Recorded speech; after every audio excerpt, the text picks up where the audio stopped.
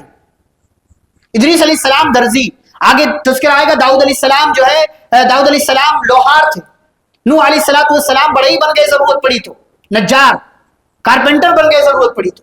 بھئی ضرورت پڑے تو آپ کوئی ایسا پیشہ بھی اختیار کر سکتے ہیں جو حلال ہے, گرچہ مارکیٹ میں اس کی کوئی ویلیو. آپ چائے بھی بیچ سکتے ہیں, کتنا فائدہ ہے, کتنا فائدہ آپ دیکھیے.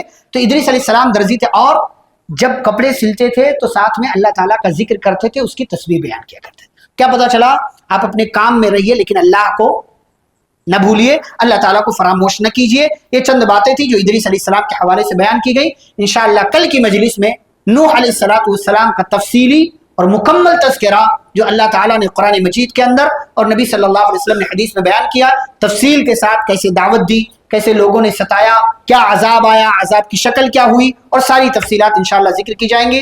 اللہ رب العزت سے دعا ہے اللہ ہم سبھی کو قرآن و حدیث کی روشنی میں زندگی گزارنے کی توفیق عطا فرمائے, انبیاء کرام کے قصوں اور واقعات سے عبرت اور نصیحت حاصل کرنے کی توفیق دے, آمین. وصلی اللہ علی النبی الکریم. ربنا تقبل منا انک انت السمیع العلیم. سبحانک اللہم وبحمدک, اشہد ان لا الہ الا انت, استغفرک واتوب الیک. والسلام علیکم ورحمۃ اللہ وبرکاتہ.